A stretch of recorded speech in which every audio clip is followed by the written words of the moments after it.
Sherifla TV filɛbaw Mali kɔnɔ ani Mali kɔ kan an ka foli ni waleɲuman dɔ bi lase aw ma ko aw bisimila interview la semaine dɔgɔkun sigi dɔgɔkun baro kɛnɛ kan an sen bɛ maa min mɔ bi fanga ɲini dɔ ɲɛma don nka yan'o fɛnɛ cɛ politiki bina ko fɛnɛ kan a tɛ jɔn ka sabu kɛ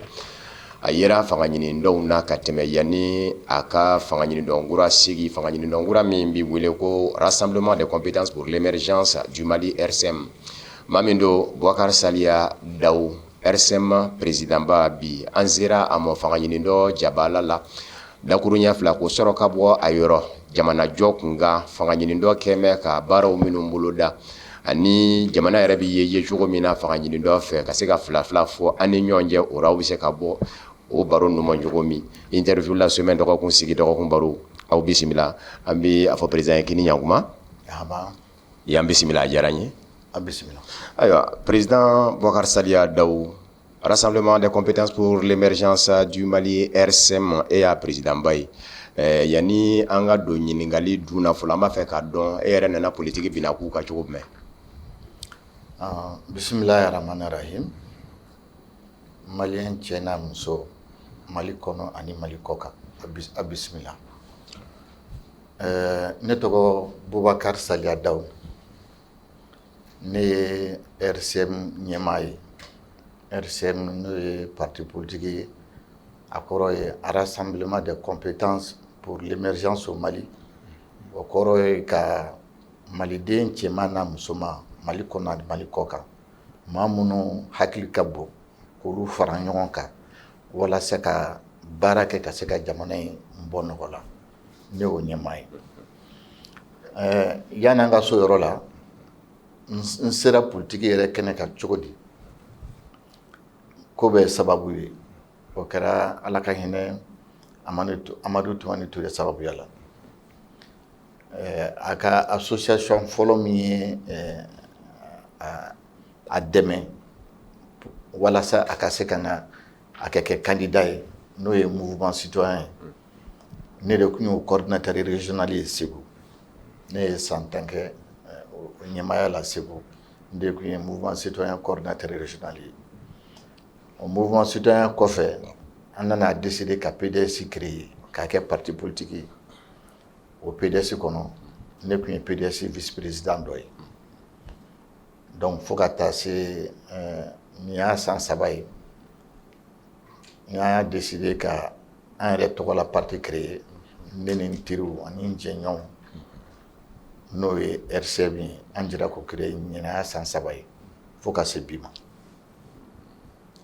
ayiwa an sera ka caman faamu i nacogo la politiki bina k'u kan ka daminɛ mouvement citoyen na ka na se PDS ma fo ka na kɛ bi RCM ye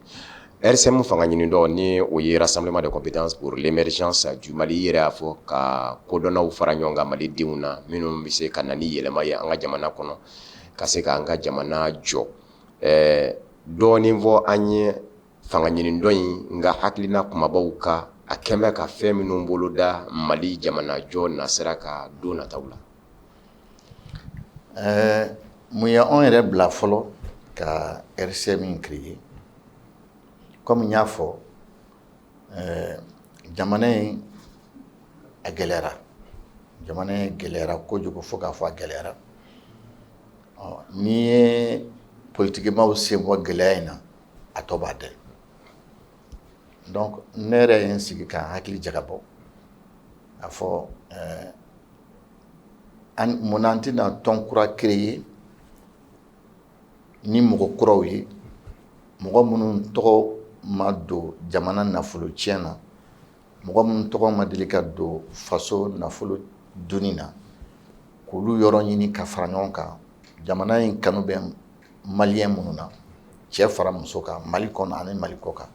minnu tɛ ye jamana ko yɛrɛ yɛrɛ hakika ye minnu tɛna nafolo ɲini minnu tɛna tiɲɛni na ni jamana in kanu b'u la k'u fara ɲɔgɔn kan ka se k'a kɛ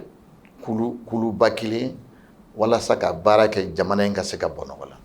parce que jamana in sɛgɛnna fo k'a fɔ k'a sɛgɛnna Ala ni politikimaw dɔw sababuya la an ka jateminɛ na kami ATT ka fanga dafirila fo ka se bi ma jamana in bi gɛlɛya de kɔnɔ donc o de y'a to an ye nin hakilila sɔrɔ ka se ka jamana maa sɛbɛw a mɔgɔ ɲɛnɛmaw minnu ta ye fasoko ye minnu ta ye n ka jamana ka di ye cɛ fara muso kan Mali kɔnɔ ani Mali kɔ kan ni parti in ye o bɛɛ lajɛlen de ta ye bɛɛ ka se ka fara ɲɔgɔn kan a kɔnɔ an k'an bolo di ɲɔgɔn ma ka baara kɛ jamana in ka se ka lafiya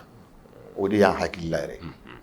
Ayiwa o b'a jira k'a fɔ baara caman bolodalen don ni ko maa minnu bɛ yen ni faso kanu b'olu la minnu dɛgɛ nɔrɔkɔn tɛ faso nafolo donni minan nkɔrɔ wali kelen to minan nkɔrɔw kɔnɔ o b'a jira k'a fɔ maaw de kan ka sɔrɔ fanga ɲini dɔ kɔnɔ maa minnu bɛ kɛ yɛrɛdɔnnaw ye maa minnu bɛ kɛ faso kanubaw ye nka yɔrɔ min jɔ mɛn hakili fɛ ni o bɛna hali bi n bila ka ɲininkali kɛ o ye k'a fɔ politikima yɛrɛ k'a dɔn k'a fɔ jamana yɛrɛ bɛ dingɛ min kɔnɔ n'i ye politikima dɔw sen bɔ a la a tɔ b'i dɛn a b'a jira k'a fɔ politikimaw bɛnkan fanga nani bi cɛ u sen yera fɛn caman na fɛn caman bɛ o tiɲɛna u bolo o de bɛ ka an se nin yɔrɔ in na bi o kumana RCM b'a fɛ don nataw la jamana ka labaara cogo jumɛn. RCM devise yɛrɛ ye min ye pour un nouveau départ o kɔrɔ bamanankan na ka wulikajɔ kura daminɛ o tɛ taa maakuraw kɔ un nouveau départ de nouveaux hommes c'est-à-dire que minnu comme n y'a fɔ kuma kɔnɔ minnu bolo ma nɔrɔ ko faso nafolo la minnu ma deli ka faso nafolo tiɲɛ jamana in kanu bɛ mɔgɔ minnu na cɛ fara muso kan denmisɛnnin fara mɔgɔkɔrɔba kan civil fara militaire kan jamana in kanu bɛ maa minnu na an ka jɛ ka fara ɲɔgɔn kan kalata nataw la ka jɔyɔrɔ ɲini jɔyɔrɔ min b'a to jamana in bɛ se ka kalifa n na sinikɛnɛ ma an ka se ka baara kɛ jamana in ka se ka lafiya a ka fɔ a tiɲɛni yɛrɛ la RCM nanen maliyɛnw lafiyara o de y'a hakilila ye. Ayiwa i da sera kalata ko kuma min ma an bɛ se o fana ma an y'a ye k'a fɔ kɔsa in na jamana ɲɛmaaw kɛrɛnkɛrɛnnen ɲɛna jamana ɲɛmaayaso babu sentigi ni o ye mara yɔrɔ ko ni mara cɛmaboli minisiri an b'a dɔn k'a fɔ kalata fana bɛ ale de ka bolo kan a bɔra k'a jira malidenw na k'a fɔ kalata min kan ka kɛ jamanakuntigi sigi kalata ka sanga ni kuma dilen ye n'o ye coronogramme ye a dɔgɔ bi cɛ dɔɔni n'o ye léger report ye aw ka fanga ɲini dɔn RCM kɔnɔ aw ye a ye cogo jumɛn na. Ministre tun ye lettre ci parti politiques ma k'u hakilatɔ ɲini kalata nataw la anw ye lettre in jaabi an ye mun fɔ an ka jaabi kɔnɔ an ko waati korona transition tɔ ye hakɛ min ye élection in bɛɛ tɛ se ka kɛ o kɔnɔna na donc u ka jateminɛ kɛ ka élection présidentielle kɛ fɔlɔ n'o kɛra président kura mana élu an ka bɔ transition kɔnɔ donc président kura bɛna élection tɔ organiser n'o ye député sigiw ni maire sigiw ye bon ala y'a kɛ ministre ka jaabi kɔnɔ u nan'o ta gouvernement yɛrɛ y'o décidé ko o bɛna fɔlɔ président sigi kalataw la nka kun ye waati min fɔ n'o ye san wɛrɛ mois de février ko a kun kan ka k'o la a tɛna se ka koro ka bɛn o ma ko a bɛna janya dɔɔni ka tɛmɛ o kan anw bolo tɛ baasi ye olu bolo de bɛ baara in na olu de b'a dɔn gɛlɛya min b'a kɔnɔ ni a ye layidu di ko a bɛ ko min organiser ka bɛn février ma n'a nana ye k'a fɔ gɛlɛya b'a kɔnɔ a tɛ se ka bɛn a y'a kɛ cogo min o y'a kɛ cogo ye ka partenaire wele a ka partenaire wele plutôt ka a ɲɛf'u ɲɛna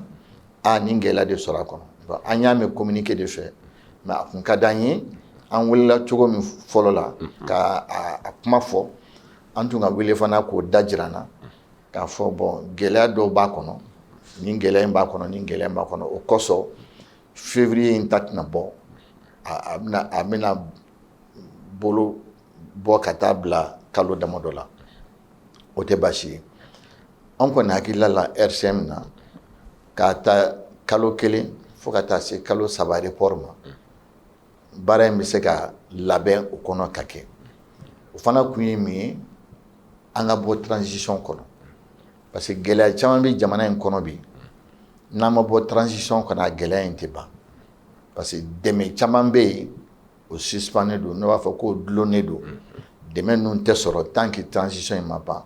tant que jamanakuntigi kura ma élu jamanadenw fɛ donc report in anw fɛ ko tiɲɛnen tɛ nka a ka kɛ en concertation avec les partenaires o kɔrɔ ye ka malidenw wele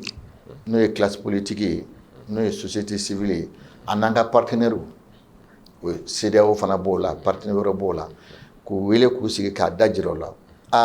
an kɔni kun y'a fɔ an b'a kɛ ka bɛn février ma nka gɛlɛya nin kɔsɔn a tɛna se ka février sɔrɔ a bɛna se ka kɛ mars ye a bɛ se ka kɛ mois de mai fo ka se yɔrɔ mun na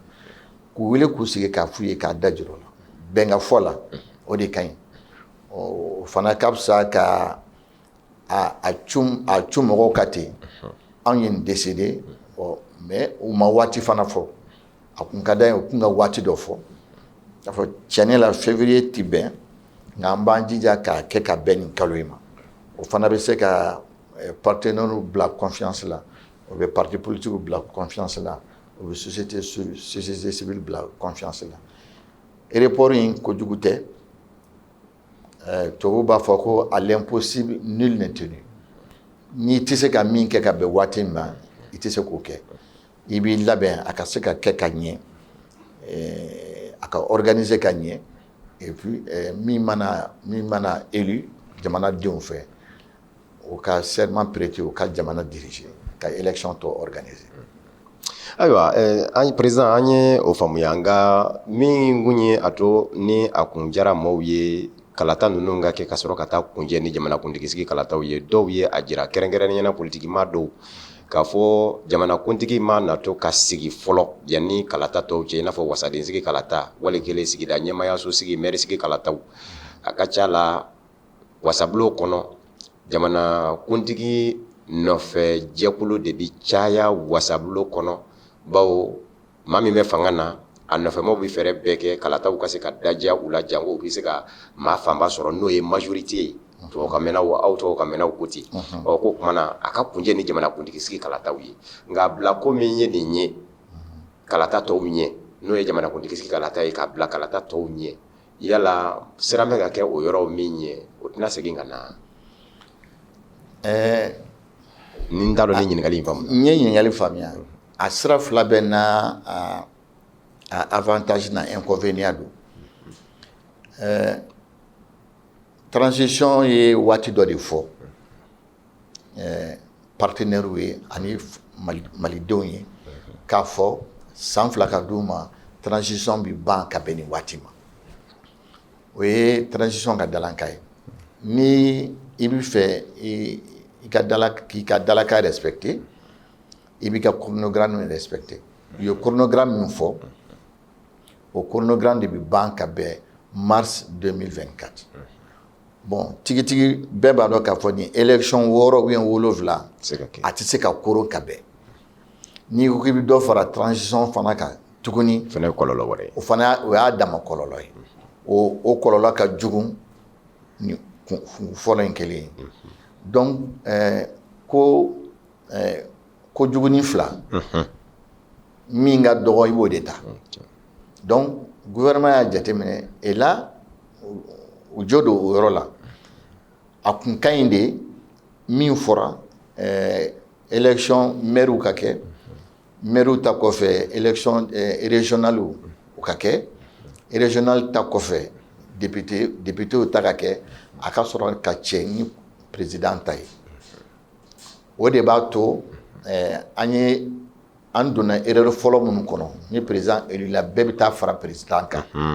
ka se k'olu éviter o ye dɔw ka faamuya ye nka transition tɛna se k'o kɛ tuguni parce que ni transition ko k'a b'o kɛ o kɔlɔlɔ fana ka bon tuguni jamana ma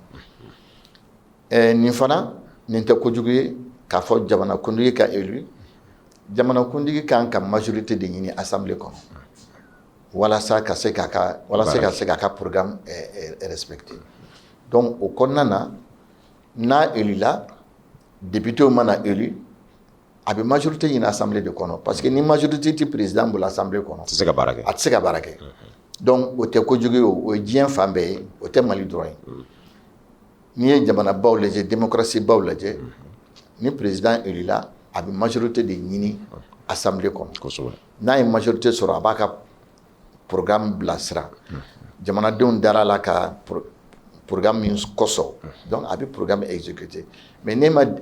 ma majorité sɔrɔ assemblée kɔnɔ e ye président ye i tɛ se k'i ka baara i tɛ se ka baara kɛ ka ɲɛ donc gouvernement ye choix min kɛ nin choix in ka ɲi report in ka bɛ se ka kɛ kalo 1 fo ka se kalo 3 ma o bɛɛ bɛ faamuya mais u ka délai dɔ fɔ ka waati dɔ fɔ maliyɛnw ye ka waati dɔ fɔ partenaires ye k'a fɔ bon février kɔni tɛna ɲɛ tuguni mais an b'a kɛ nin mois in de kɔnɔ o de ka fisa ka président sigi kɛ fɔlɔ président kura mana sigi an ka bɔ transition kɔnɔ président kura ka sɔrɔ ka élection kɛ. Ayiwa président an b'an sɛnsɛn ka se fanga yɛrɛ ma furanjɔrɔ fanga in yɛrɛ an bɛ kuma min na Mali bɛ kuma min na kabini san 2020 an bɛ furanjɔrɔ fanga kɔnɔ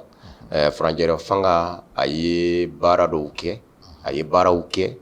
minnu ɲɛna minnu ma ɲɛ nka fanga ɲini dɔn rassemblement des compétences pour l'émergence du Mali RCM n'i ye a ɲininka ko a ka hakilinata di furanjɔrɔ fanga taabolo kun kan a bɛ se ka mun fɔ an ye o la.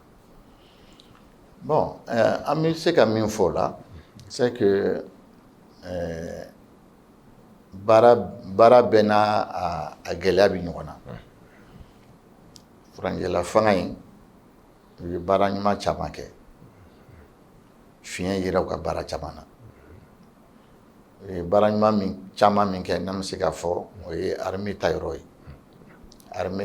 armée kɔni u y'u ɲɛsin o ma kosɛbɛ n'an b'a fɔ ko l'armée est montée en puissance an ka sarasow u ye équipement caman sɔrɔ u ye minɛn caman sɔrɔ aujourd'hui c'est une fierté pour tout Malien mɔgɔ o mɔgɔ Malien ɲuman o ɲuman bɛɛ b'i ka armée kɔni soutenir ne yɛrɛ personnellement kabini bi ma se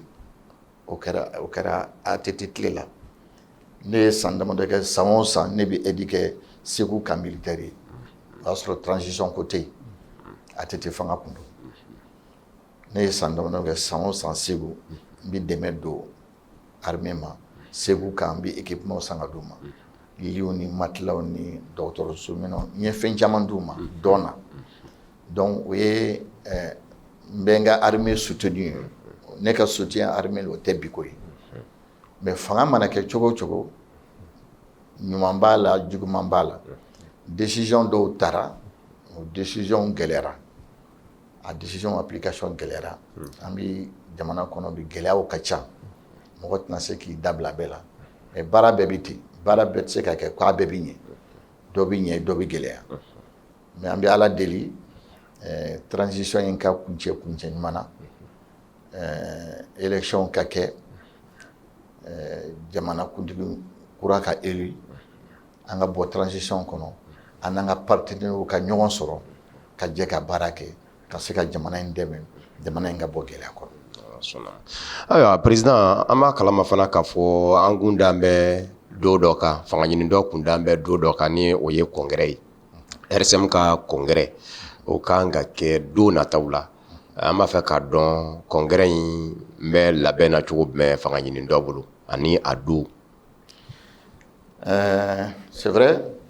RCM bi k'a ka congrès labɛn ni ala ma basi kɛ congrès in an bɛ fɛ k'a kɛ Segu décembre kalo kɔnɔ décembre kalo tile 16 an bɛ fɛ k'a labɛn ka taa congrès in kɛ Segu congrès in ye parti ka congrès fɔlɔ ye an bɛ taa kɛ walasa ka bureau kura sigi parti k'a ka candidat fana sugandi candidat minnu bɛ fɛ ka kɛ candidat ye mairie sigiw la, candidat minnu bɛ fɛ ka kɛ candidat ye député sigiw la, candidat min bɛ fɛ ka jamanakuntigiya fana ɲini. Donc congrès in kɔnɔ parti bɛ n'a ka candidats choisis dans les communes, dans les régions et sur le plan national. Donc on bɛ wele bila d'abord segukaw ma. An y'a décidé ka taa kɛ Segu, o n'a kun de bɛ ɲɔgɔn na. An b'a ɲini segukaw fɛ, nin y'u ka ko de ye. O denkɛ n'u balimakɛ n'o ye ne yɛrɛ ye. Ne yɛrɛ ye seguka ye. N wolola Segu ka bɔn Segu. Donc n y'a ɲini parti fɛ, u sɔnna an ka taa congrès in kɛ Segu ka da kun caman kan. N bɛ wele fana bila an teriw fɛn fɛn bɛ Mali kɔnɔ, n'an b'a fɔ les amis et les sympathisants de ATT, parce que an bɔr'o de kɔnɔ, an ka don politique yɛrɛ la a sababu ye ATT Ala ka hinɛ na. Donc an b'a ɲini ATT teriw n'a jɛɲɔgɔnw fɛ décembre kalo tile 16 an ka ɲɔgɔn sɔrɔ Segu. Parti politique bɛɛ welelen don Mali kɔnɔ. Mɔgɔ mɔgɔ ni si sera k'i yɛrɛ sɔrɔ Segu, i welelen don an ka taa fara ɲɔgɔn kan an ka congrès in kɛ Segu. Donc n b'o appel lancer, congrès in bɛna décision baw ta. Congrès bɛna dans la vie du parti, congrès bɛna décision baw ta kosɛbɛ. An b'a ɲini bɛɛ lajɛlen fɛ, parti politique ɲɛmɔgɔw, association ɲɛmɔgɔw, association des amis et sympathisants de Amadou Toumani Touré, an teriw fɛn fɛn bɛ yan Bamakɔ yan Mali kɔnɔ, an b'a ɲini bɛɛ lajɛlen fɛ le 16 décembre an ka ɲɔgɔn sɔrɔ Segu RCM ka premier congrès la. O wele kan de tun bɛ n bolo k'a fɔ maliyɛnw. N'Ala sɔnna ma. Ayiwa président, kuma dilen tɔ man diya bilen, kuma dilen tɔ tɛ bɛrɛ bɔ bilen, nka rassemblement des compétences pour l'émergence du Mali, an b'a fɛ kuma dafa kumaw minnu bɛ yen k'an ka sigi kunjɛ ni tun bɛ se ka o lase malidenw ma ani fanga ɲini dɔndenw ma. N bɛ min fɔ kuma laban na, Mali ye an bɛɛ de jɛ ye.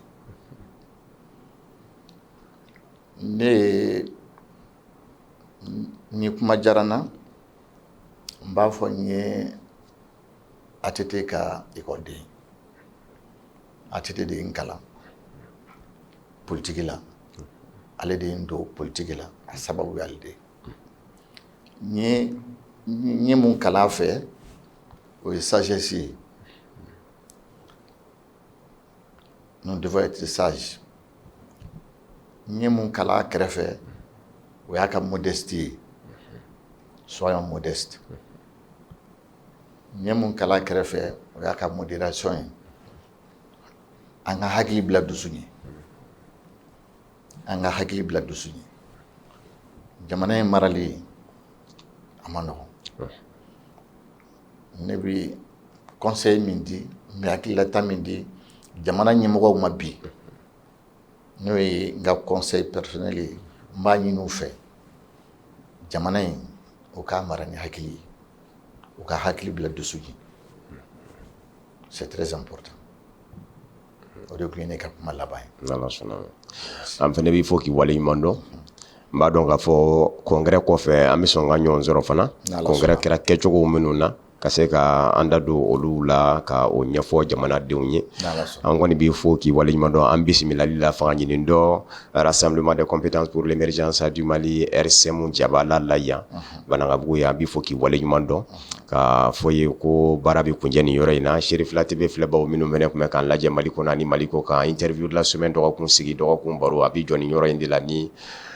Bokar Saliya Dawu ye. Bokar Saliya Dawu RCM président ba ani a kun sigira ka fila fɔ, a ye faamuya caman sɔrɔ a ka ɲɛfɔliw la fanga ɲini dɔ kun kan ani fanga ɲini dɔ ka yetaw ka ɲɛsin jamana ma ani fɛn min ɲɛsin bɛ a fɛ jamanadenw ma baara kɛtaw la don nataw la an ye caman mɛn ka bɔ président ba yɔrɔ o la an b'a fɔ ka waleɲuman dɔn Mali kɔnɔ ani Mali kɔ kan k'an bɛɛ diɲɛ kuma wɛrɛ Ala ka jɛ